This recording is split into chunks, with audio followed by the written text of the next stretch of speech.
Ladies and gentlemen, the Pleb is back in tonight's report. After a historic and embarrassing loss last week in Toronto St. Paul's, Justin Trudeau has finally decided to break his silence and took questions from the press today and got absolutely grilled. As well tonight, with approval ratings at all-time lows and desperation at all-time highs, the Liberals decided to send Mark Gerretsen on the CBC in an attempt to save their sinking ship. You won't want to miss tonight's story. Stick around.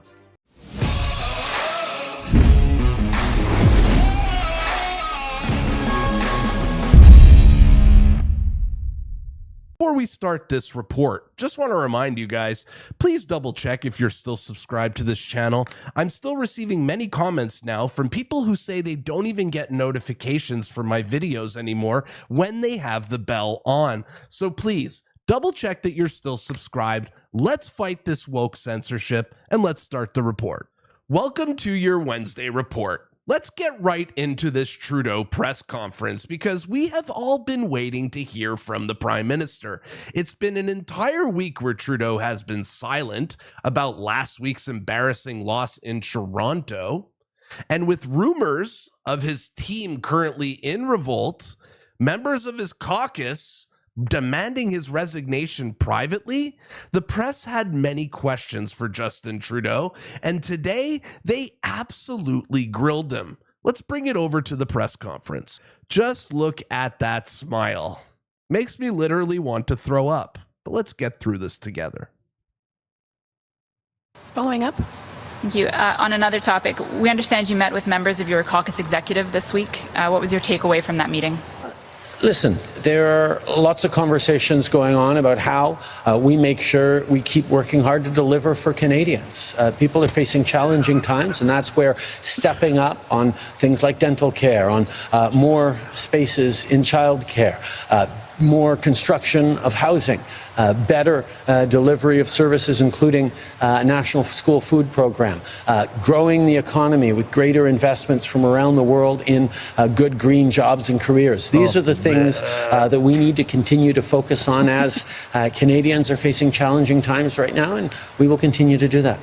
He thinks he could just bullshit his way out of it. He didn't even answer the question. He didn't answer anything there. And look at him. He's confident he can get away with it. Hopefully the press sticks on to him here. Question.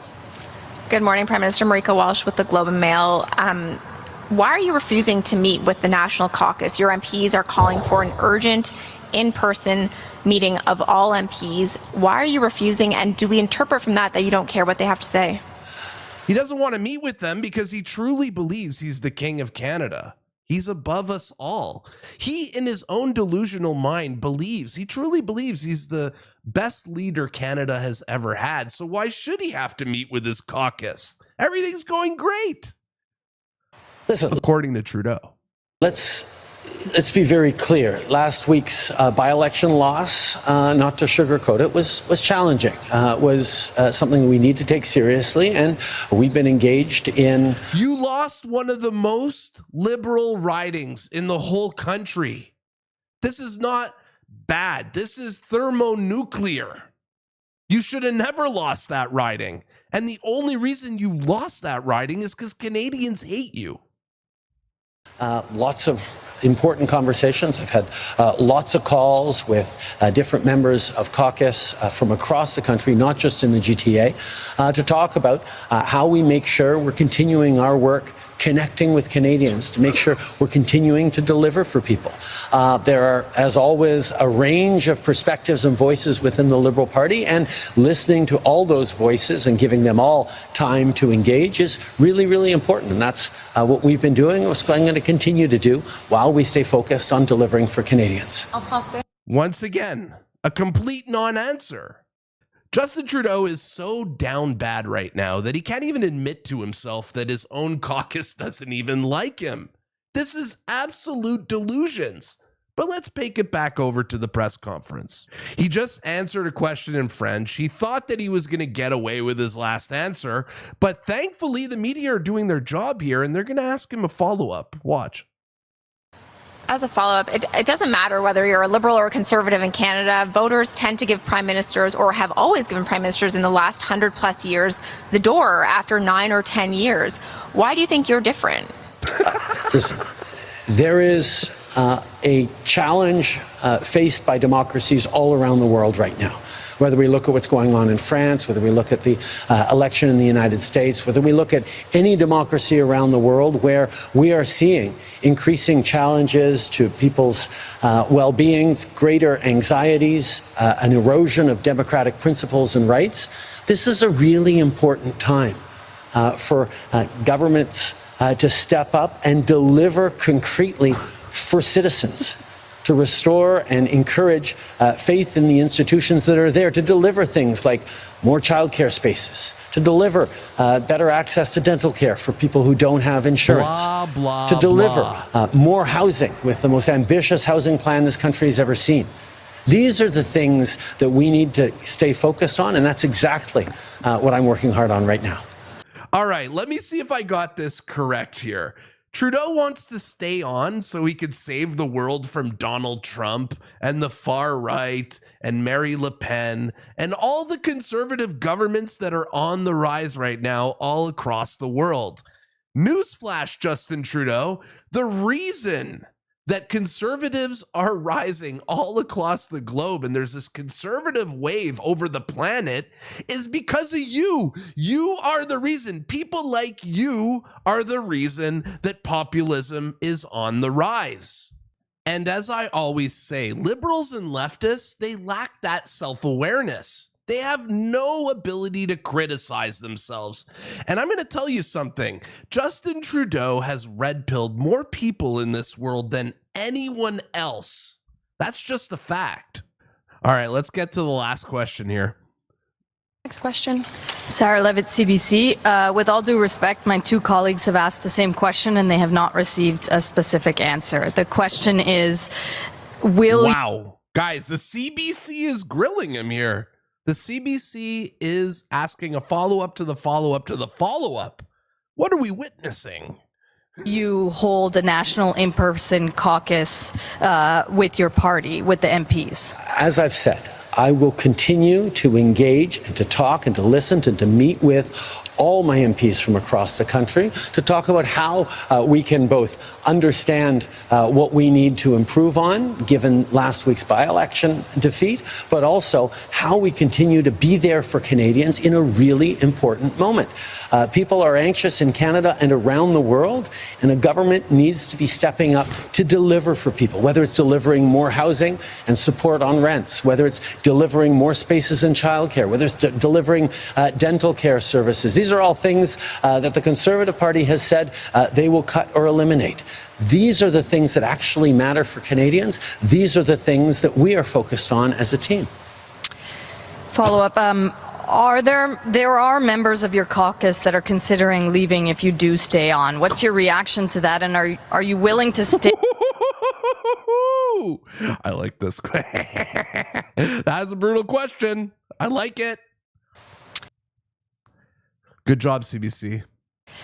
Follow up. There are members of your caucus that are considering leaving if you do stay on. What's your reaction to that? And are you willing to stay on and lose members of your caucus? I think the conversations that I'm having with MPs directly right across the country, the conversations that we're all having as Liberals are going to continue, and we're going to stay focused on Canadians. I can't speak to what people in the media are thinking. That's your job. But I can speak to the strength and focus that all Liberals have on delivering for Canadians, and that's what we're going to continue to do.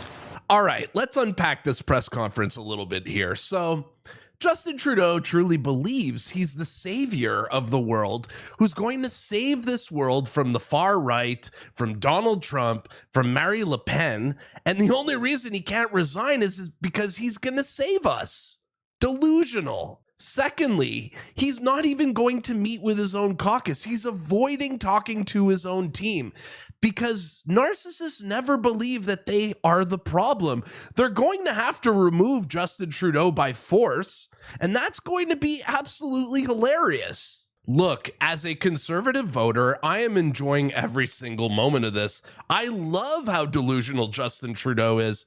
I want him to stay on. So yes, Justin, save us from the far right. Stick around. Let's go into the next election. Only you can defeat Pierre Poilievre, Mr. Trudeau, and I cannot wait to see you attempt it in 2025. And if you don't believe Justin Trudeau is truly finished, let's look at the crowd reactions to his speech, because it appears that Justin Trudeau's losing his own base. Look at this here. Considering leaving if you do stay on. Shout out to the real Mr. Bench, by the way, from X for putting this together. Look at this. What's your reaction to that? And are you willing to stay on and lose members of your caucus? I think the conversations that I'm having with MPs direct. Look at her stare at the ceiling.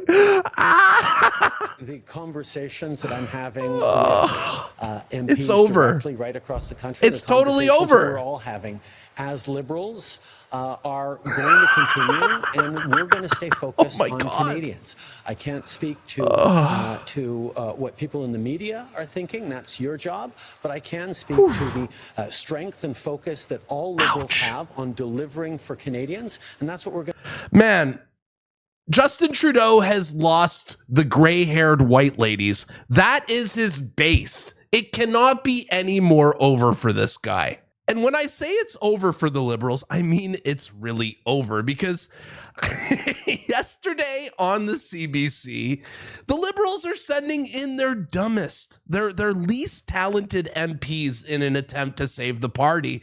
And the Liberals thought it would be a good idea to send Mark Gerretsen to explain to Canadians why the carbon tax is a good thing. Watch. Okay, this face literally kills me here. But you guys think Mark Gerretsen is wearing bronzer? Is he going Trump? Is this how they're trying to save themselves? Look more like Trump? We saw Biden do it. But do you need to change cabinet? Do you need to change staff? Or is it just policy change? What is it? I think it's more along the lines of our communication and a policy. You know, you brought up the carbon tax earlier, and Ken McDonald's point on that. The carbon tax has been around since 2018. We've had a carbon tax since 2018. The scheduled increases since 2018. It didn't really become an issue until Pierre Poilievre made it an issue 8 or 9 months ago. And that has to do with a communication issue and less to do with a policy. But you need to. Mark Gerretsen thinks it's a communications issue. They haven't lied to us enough. They haven't propagandized us enough into believing that if we somehow pay more taxes to the government, we're going to change the weather. Canadians are not stupid, Mark. You cannot keep lying to us. And thankfully, our country is starting to wake up. But thankfully, we are about to see some real change in this country, and hopefully a change in our culture, getting rid of this woke ideology, this leftist way of thinking. We are seeing a rise of conservatism in Canada, and it's an absolute beautiful thing. And we're about to see some new candidates, some new members of parliament who are going to represent us in the future. And in my last feature here of the night, I want to show you guys a video that really, really touched me yesterday when I watched it. This man right here, his name is Ron Chhinzer. He's an ex-blue-collar guy like us, an ex-cop, now entrepreneur. I can actually really relate to that story. And he's running against Anita Anand in Oakville in Ontario. And I want you guys to listen to some of the words that he dropped yesterday on a podcast. I thought it was so refreshing. And I just wanted to show you guys this because this guy truly speaks for me, and I'm going to use my platform to promote people like this. Watch what he had to say about wokeness. Now, this clip he put out yesterday, the clip from a podcast he appeared on, it wasn't seen by a lot of people here on X. I mean, it only has 120 likes, 30 retweets. I mean, this clip itself deserves way, way, way more attention. Hopefully you guys will enjoy it as much as I did, and we can make this thing go viral, because this type of conservatism, this kind of leadership is what we need in our country. Watch this. I have never felt more divided as a Canadian, as a person, 100%. Than in the last 9 years. Sometime in and around 2018, 19, I got introduced as a POC. And there's like 1,000 people in the audience, and I look at the person who introduced me and I said, "What is a POC?" Right? He said, "You're a person of color." And I said, "Since when?" Like, this is how I'm being introduced, not the fact that I was a cop for, 20 years and I had done all this volunteer work and I gotten all these awards and I was a former entrepreneur. None of that mattered. This is what you led with. It didn't even matter that I was born in Toronto. Like, I'm a Canadian through and through. This is what you led with. And this divisive thinking of, it doesn't matter who you are. What matters is every other detail about you, and you need to find a box or a category to fit into, because that's being inclusive. In fact, it was the most divided thing I've ever come across. Exactly. The left don't even realize how racist they sound. They don't. They don't have any self-awareness. They're introducing him as a person of color.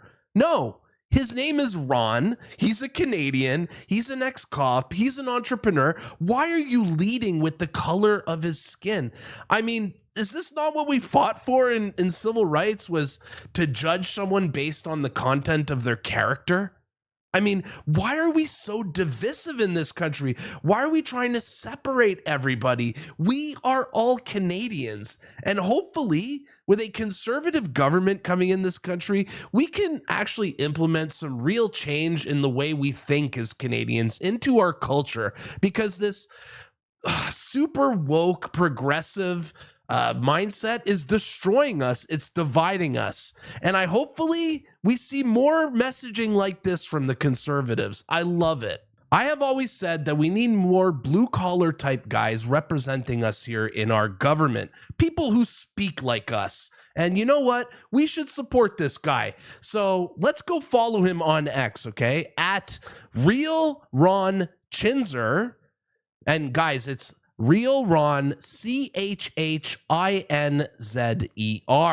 Let's get this guy to 10,000 followers. Let's support the good ones, all right? Let's get people who speak like us into government. All right, guys, let's wrap up today's show with this question. What did you guys think of Justin Trudeau's press conference today? Does Justin Trudeau realize that he's done, or is he really believe that he's popular? I want to know in the comments, is this the end of Justin Trudeau? Tell me in the comments down below. If you guys enjoyed this show and you want to support my channel, I'm going to tell you the easiest way to do it. First, like the video. Second, drop a comment. It's good for the algorithm. 3, you could tell your friends about the Pleb. Or 4, you could buy a $5 Canadian membership to my channel. And for my American viewers, that's practically free. My name is the Pleb, and I'll see you guys at the next report. Keep up the great work. Thank you, guys. You hear that? Keep up the great work. Keep up the great work.